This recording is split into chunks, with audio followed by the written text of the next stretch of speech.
Hey everyone, this is week 3, so this is video number 4 regarding my hair transplant that I had on the 20th and 21st of September, over 2 days, and I must say that I'm still very happy with the results.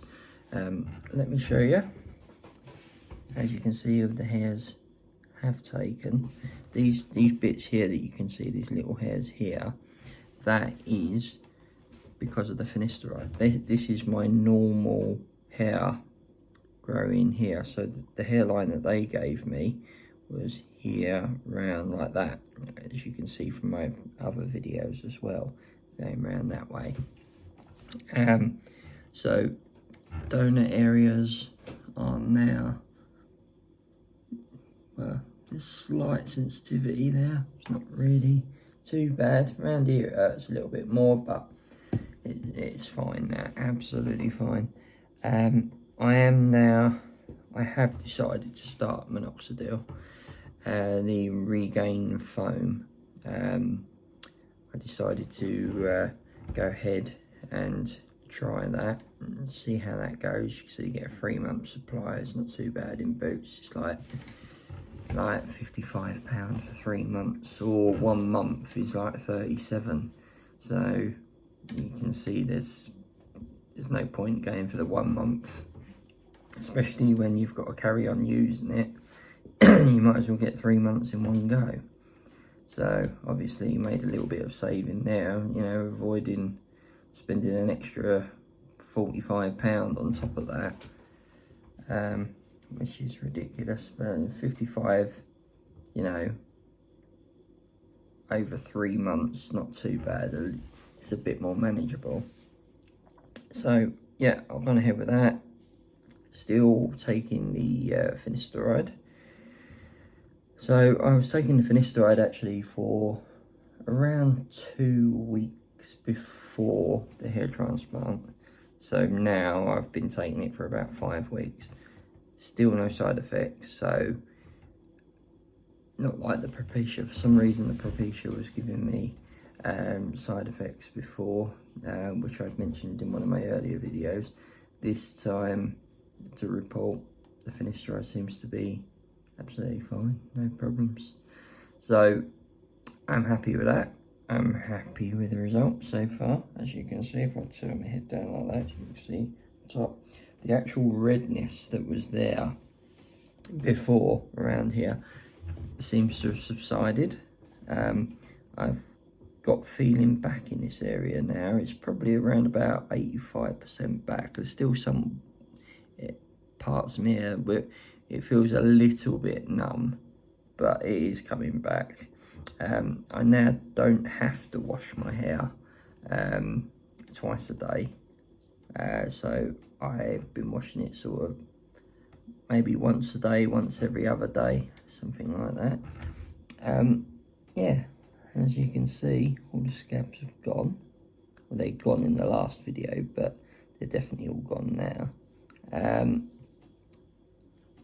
You know, still nothing else really to report, but like I said, this bit here that's growing here, right, this is my actual real hairline that's coming through here. I don't know if it's going to make it all the way across. I'm going to have to speak to the doctor about that. I don't think it will, but it goes to show that the clinic turned around and told me you can't expect that your hairline will be back to where it was when you were in your 20s, and that's purely because by putting the hairline too low, you could end up with less grafts here in the middle, which would mean that if you start receding back here, you'll end up with like a parting of the hair, where you've got like all the hair that's fallen out because you're getting older and older, and the receding line goes backwards. I mean, obviously that's no problem for me, because if you're taking the finasteride and the regain foam, you know, you're going to be fine, because it's just it's keeping the hair that you've already got, you know, preventing any weird results from after the procedure. Well, it's going to be fine, and I'm quite happy with it at the moment. Like I said, in regards of shedding, like, I've seen a few hairs in the sink when I wash my hair, and maybe, you know, a couple on like the inside of my baseball cap, because I've got a white baseball cap, Adidas one, and sometimes when I take it off around the front band here, there's some small hairs here dotted around. I mean, obviously they did turn around and say there would be some shedding, but there are people that don't have shedding, you know. I don't know whether that's to do with treatments being used or anything like that, but like, I am using the laser cap, the minoxidil, and the finasteride. Now, all three things turn around and say shedding is normal and is part of the process of using just them products, the laser cap and the Regain and the finasteride. I'm using all three, right? So I think if I'm gonna have any shedding, it would have probably happened in the next couple of weeks, I should imagine. And then they call it, what is it they call it, the ugly duckling phase, where you end up with a situation where your hair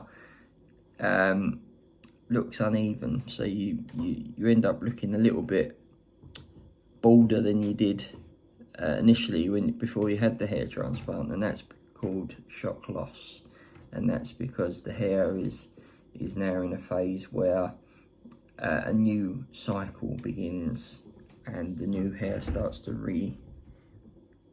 regenerate from the follicle that's inside your head and come out, and then the new hair cycle begins, which I've heard between 2 and 7 years, because you're constantly shedding hairs anyway, because your hair goes through the natural hair cycle of, you know, 2 to 7 years, your old hair falls out, and then the follicle that then produces the new hair. So that's why it's a normal phase. But the ugly duckling stage basically means that all the rest of your hair is going to be sort of getting longer and getting longer, and these bits are still growing through, so you end up with a weird hairline at the start.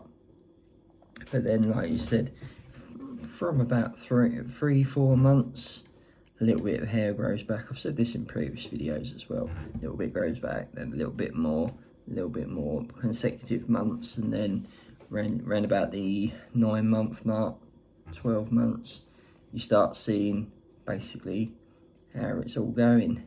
I'm still excited to see the progress, and as you can see, it's looking very good. As I say, they've got a few hairs growing here. I'm a bit confused because I actually was bald, right?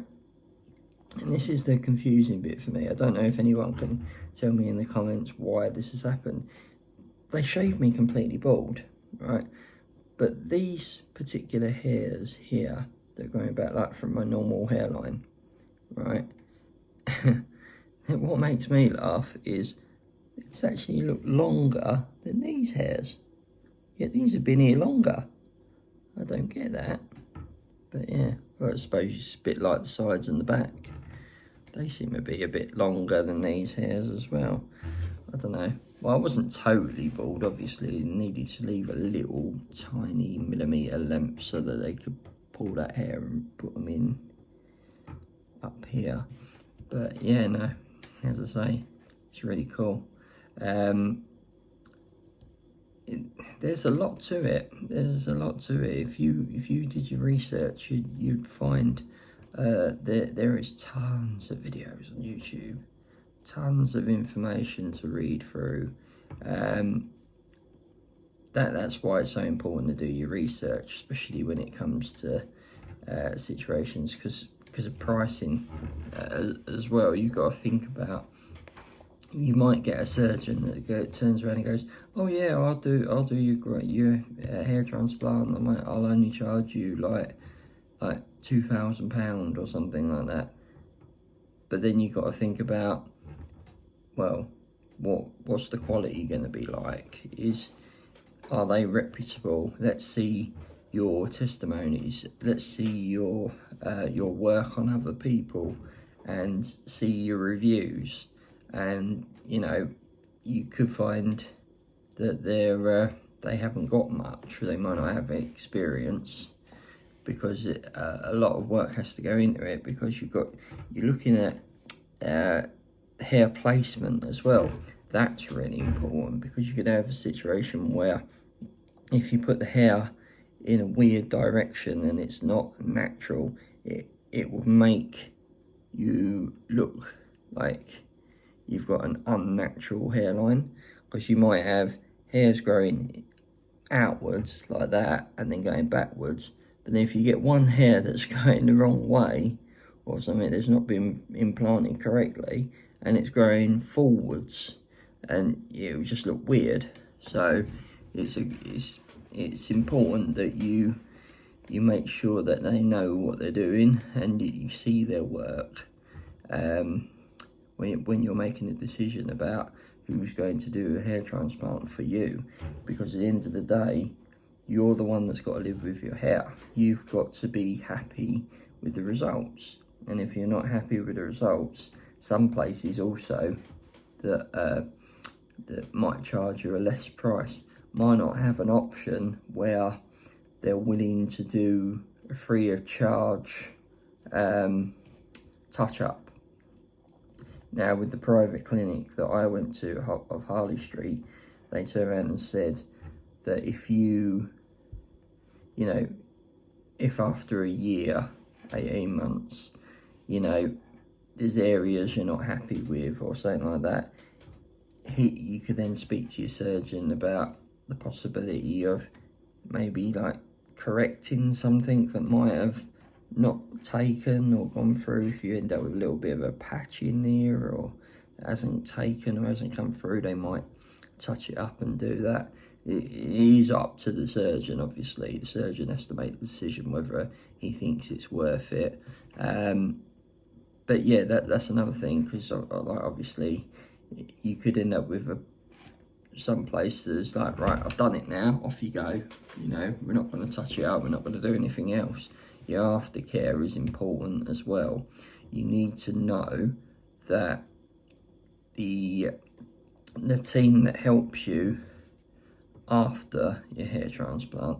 So, obviously, when you get to that shedding phase, can you imagine how many people must be quite scared and think that their hair transplant has failed?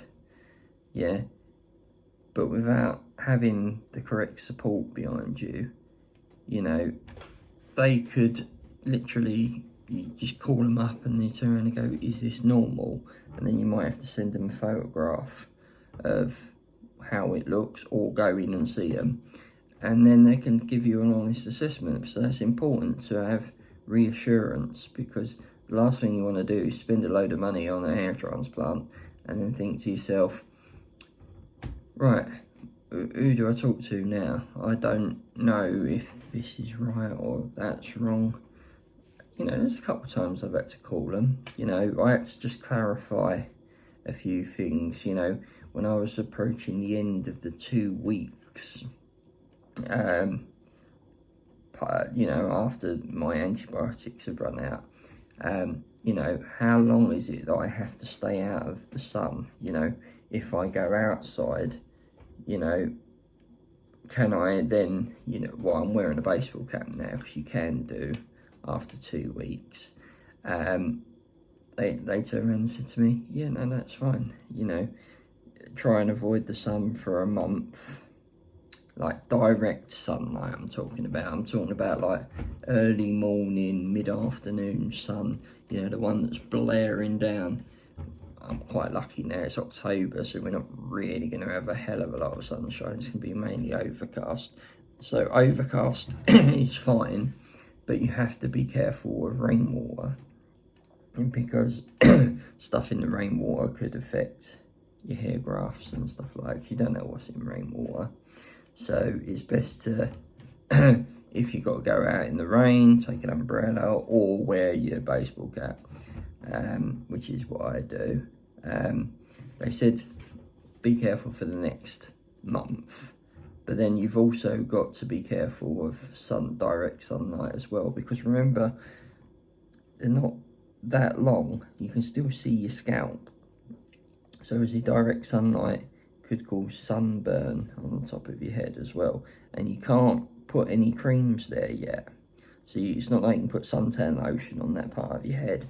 You have to keep it shaded, not only for your own health, because you should be doing that anyway with sunlight, but obviously if you get sunburn here, you know, that could then potentially kill the work, and then you end up back at square one again.